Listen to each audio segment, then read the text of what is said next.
Alphatoon version 2. C'est mieux mais pas encore ça.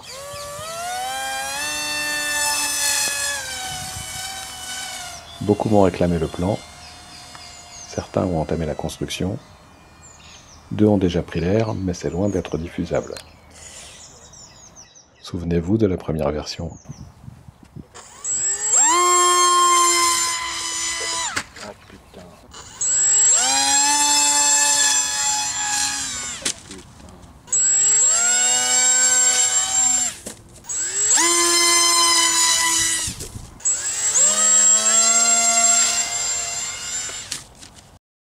Si vous aussi vous désirez construire un Alphatoon, c'est à vos risques et périls. Le plan et les gabarits de découpe sont téléchargeables sur le site Jivaro Models. Le lien est donné dans la description. Les patrons de découpe sont d'abord imprimés sur feuille A4, assemblés avec du ruban adhésif, puis découpés avec une paire de ciseaux. Les contours de chaque pièce sont reportés sur des feuilles de d'éperon de 3 et 6 mm.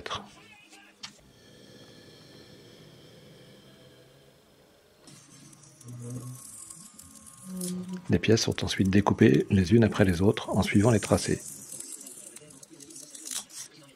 Pour une découpe rapide et propre, la lame doit être très inclinée. J'utilise un scalpel de marque Swan Morton avec les lames numéro 11, adaptées aussi bien au d'éperon qu'au balsa. La lame pointue permet les découpes dans les arrondis en sciant la mousse. Les doublages de flancs sont très ajourés. Ça fait toujours gagner quelques grammes, notamment parce qu'on met moins de colle. C'est important sur un petit modèle. La découpe des gabarits et celle de toutes les pièces demandent une soirée en prenant son temps. Les pièces ne sont pas très nombreuses. L'emplacement des cloisons est reporté à l'intérieur des doublages de flanc. Les 2 doublages sont superposés afin de reporter précisément les marques. D'abord sur la tranche, puis côté intérieur. Attention à réaliser des pièces symétriques et non pas identiques. Le milieu des cloisons est également marqué précisément, il servira pour une construction dans l'axe. Quelques cloisons sont ajourées, notamment pour y glisser la queue et le contrôleur. Les doublages de flanc sont encollés, ici à la néoprène UU-Port.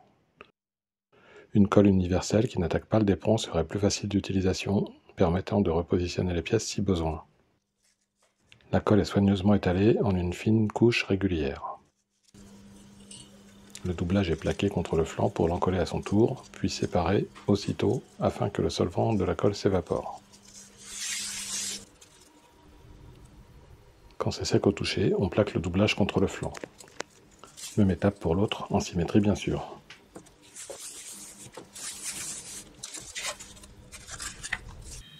La cloison arrière, qui recevra celle du moteur, est équipée d'un serre en alu.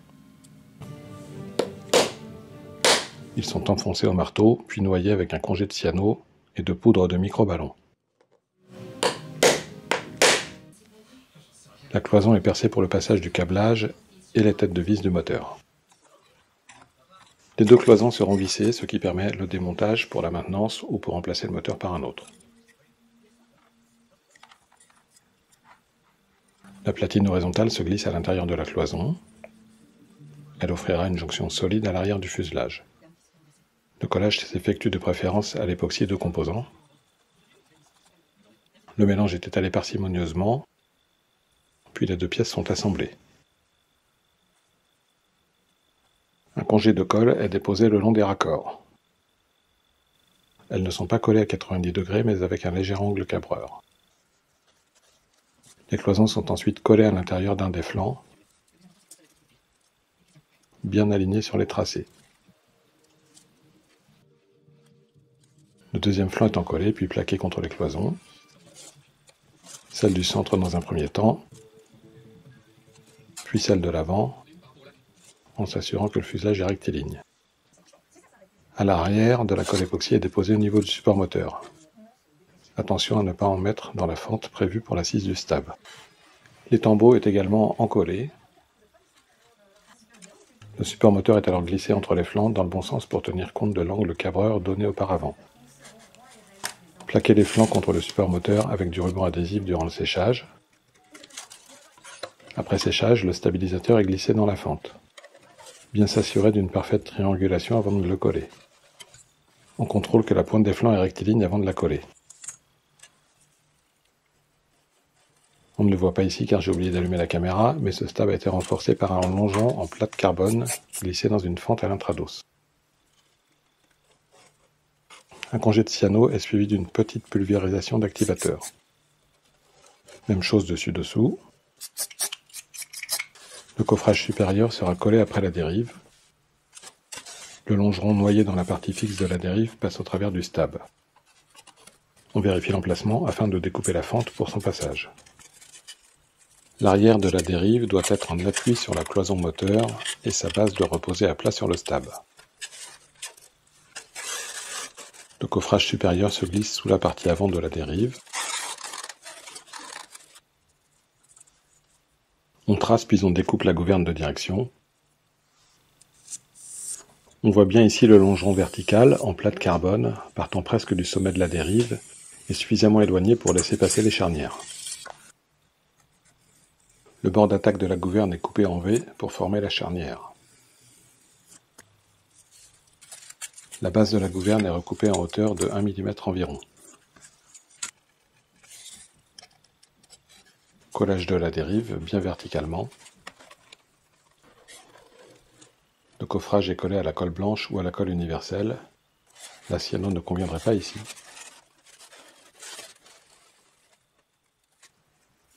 Toutes les gouvernes sont coupées en V au bord d'attaque. Les charnières souples du commerce sont utilisées. Elles sont beaucoup trop larges et peuvent être coupées en 3. J'en ai placé 3 par gouverne, sauf pour la dérive plus haute où il y en a 4. Les bords de fuite et les saumons sont simplement arrondis. Les charnières sont collées à la cyano dans les gouvernes. On essuie l'excédent de colle pour retirer le bourrelet qui nuirait à l'articulation. Le bloc de nez est découpé dans une plaque de styro. Il peut aussi être réalisé en empilant des couches de d'éperon. Le collage est fait à l'époxy. Les formes sont dégrossies avec une scie. Ici, c'est une scie japonaise très efficace, utilisable bien sûr aussi sur du balsa. On termine en arrondissant le nez. Les cerveaux d'aileron sont intégrés dans l'épaisseur du bord d'attaque, le palonnier dirigé côté longeron.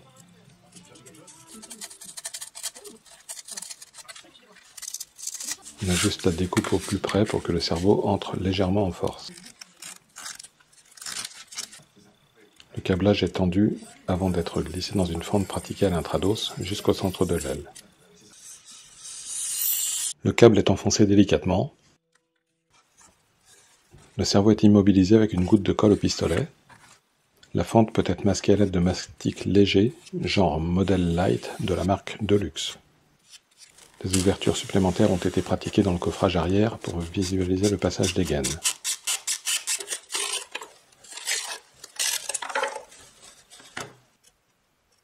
Collage de toutes les charnières en s'assurant que les gouvernes n'ont pas de point dur.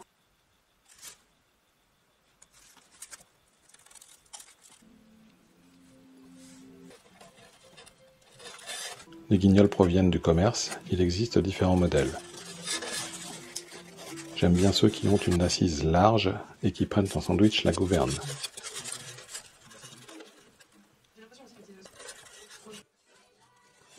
On détermine le passage de la sortie de commande. Une fente de quelques centimètres est pratiquée afin d'y glisser la gaine.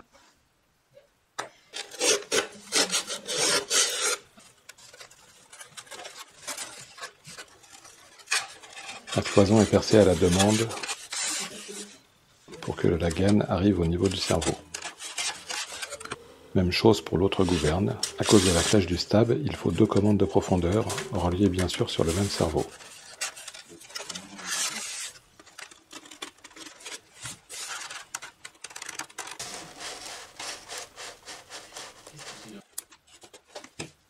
Les cerveaux de profondeur et de direction sont immobilisés à la colle pistolet. L'aile est positionnée sur le fuselage. Des repères permettent de bien l'aligner. L'assise étant collée, puis l'aile est plaquée en place. On s'assure avant séchage que l'équerrage est correct. La base de la cloison en demi-rond est coupée en biais pour venir s'appuyer sur l'aile. Lame verticale est glissée dedans. La cabine en d'éperon est celle du prototype en attendant une nouvelle qui sera thermoformée. Quand tout est ajusté, on colle l'âme de la cloison puis l'ensemble sur le fuselage, verrier en place pour que tout soit bien centré. La partie la plus délicate est le dessus du fuselage.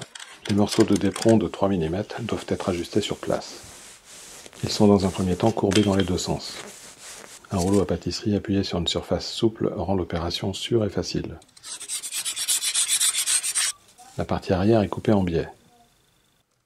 Du côté où sort la commande de direction, il faut pratiquer un perçage précis pour laisser passer la gaine.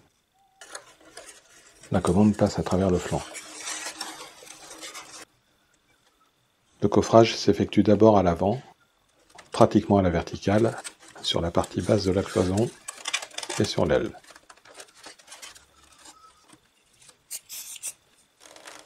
C'est ensuite autour de la partie arrière où le coffrage s'incline de plus en plus. Collage avec un filet de cyano suivi d'un voile d'activateur. Le coffrage est alors collé contre la dérive en s'assurant qu'elle reste bien verticale. On continue avec la partie creuse collée sur l'âme en progressant délicatement. La partie avant est alors recoupée le long de la cloison. Le coffrage est recoupé à mi-épaisseur de lame verticale pour laisser la place au coffrage opposé.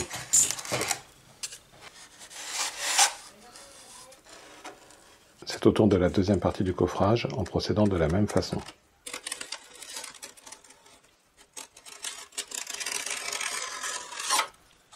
Le dessus est soigneusement ajusté en effectuant les retouches nécessaires.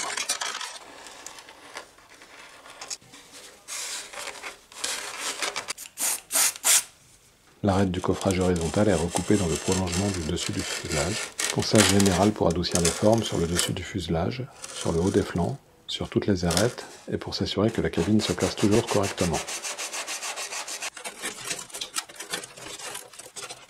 La cabine tient avec des petits aimants en néodyme placés à l'avant et à l'arrière. Pour définir l'emplacement de ceux du fuselage, les aimants sont mis en place sur la cabine et celle-ci est appuyée sur la cellule. D'abord à l'avant pour marquer la cloison. Le trou est réalisé avec une petite lime queue drap. Un morceau de scotch sert de démoulant. L'aimant est replaqué par-dessus. De la cyano est glissée dans le trou, puis la cabine remise en place le temps du séchage. Même chose à l'arrière, sans oublier le scotch de démoulage.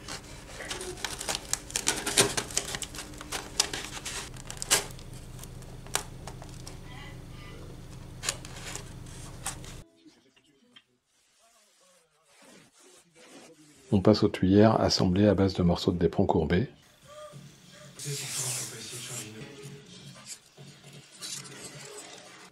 Collage à la cyano des parties hautes et basses sur le flanc.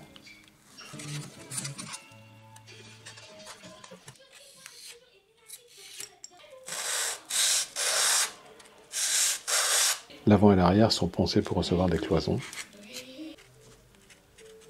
Dégrossissage au cutter, puis ponçage au papier de verre de plus en plus fin.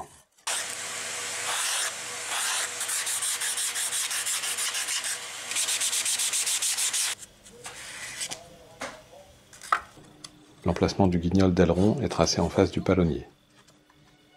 Perçage pour laisser passer les pattes du guignol.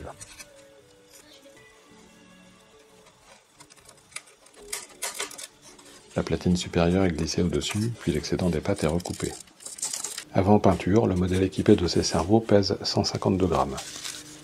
Après peinture, il en fera 176, donc ne surtout pas surcharger. Un gabarit en papier découpé, posé contre le flanc, permet de tracer l'emplacement des tuyères.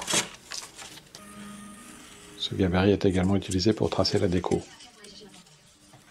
On utilise un crayon à papier, car du feutre ou du stylo-bille pourrait ressortir de façon visible sous la peinture.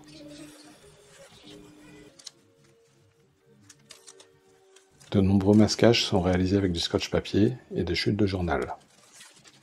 Tout ça demande un certain temps et il faut répéter l'opération pour chaque couleur. On commence toujours par la teinte la plus claire, en l'occurrence le blanc. Après le blanc, c'est la peinture rouge qui a été appliquée avec une bombe d'acrylique. Je ne donne pas la marque car elle n'était pas satisfaisante, couvrant peu et se décollant parfois lorsqu'on retire le ruban adhésif. Celle de la marque Liquitex, utilisée sur d'autres modèles, me donnait entière satisfaction. Pour la cabine, j'ai utilisé du feutre Posca. Tout le modèle pourrait être ainsi décoré. Les entrées d'air sont peintes au marqueur noir. Collage d'étuyères de chaque côté du fuselage, les emplacements ont été prémarqués avec le gabarit. Remise en place des commandes qui avaient été retirées avant peinture. Une corde à piano est glissée par l'arrière pour tirer les câbles du contrôleur à travers les cloisons. Du ruban adhésif enveloppe la corde à piano et les connecteurs. L'ensemble est tiré doucement vers l'arrière.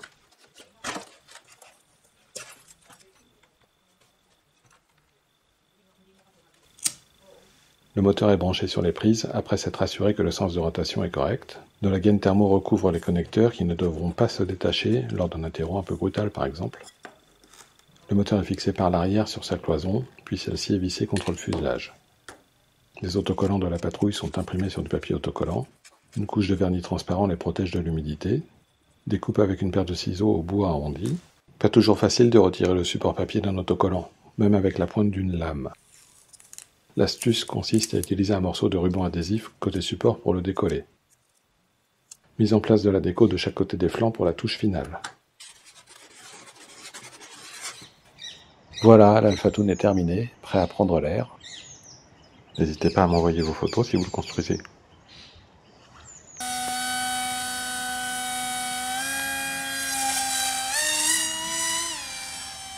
Pour l'instant, il accepte de voler droit, ou à peu près, mais il n'a pas vraiment envie de tourner. À suivre donc.